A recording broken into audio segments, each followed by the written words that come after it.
Une théorie est un ensemble d'idées ou d'hypothèses émises par un groupe de personnes. En science, une théorie se compose de règles. Chaque règle repose sur des hypothèses, et une hypothèse par définition n'est jamais certaine. Au début du XXe siècle, Einstein rejetait l'existence de Dieu et cherchait à convaincre les gens de ce point de vue. À cette époque, certains philosophes et scientifiques affirmaient que l'univers était éternel et immobile, un concept appelé modèle de l'état stationnaire. Einstein faisait partie de ce courant. Plus tard, en observant le mouvement des étoiles et des constellations, d'autres ont conclu que l'univers devait avoir un commencement. Les étoiles s'éloignant les unes des autres, elles avaient forcément été regroupées à un moment donné. De cette observation est née la théorie du Big Bang. Un point unique aurait explosé, donnant naissance à l'espace, au temps, aux planètes et aux étoiles. Cette théorie a d'abord dérangé la communauté scientifique car elle impliquait que l'univers avait une origine. L'idée de l'univers éternel fut alors discréditée. Mais admettre un commencement ouvrait la porte à l'existence d'un créateur, ce qui dérangeait certains penseurs. Plusieurs philosophes ont refusé cette théorie. David Hume, par exemple, n'a jamais cru qu'une chose puisse surgir sans origine. Swart affirmait « Il est inconcevable qu'une chose arrive du néant sans créateur ». Parmi les contradictions de la théorie du Big Bang, il y a le fait qu'une explosion aurait créé le temps et l'espace. Mais comment une explosion pourrait-elle créer les saisons qui reviennent chaque année ou la capacité de l'homme à réfléchir? Une explosion produit du chaos,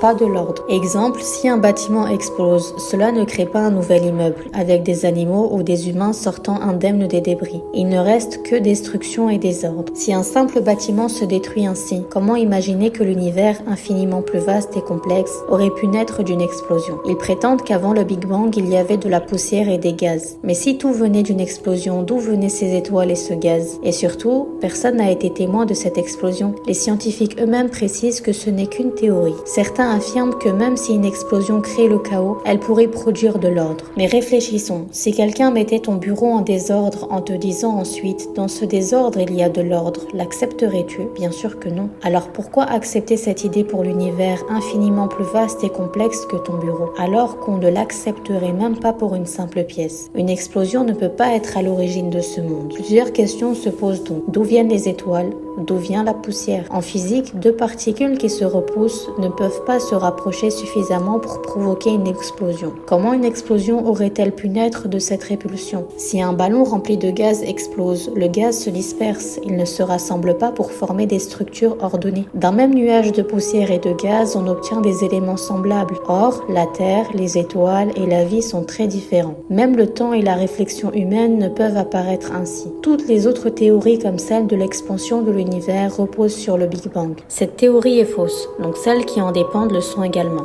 Chaque acte a forcément besoin de son auteur. Dieu existe, il est le créateur.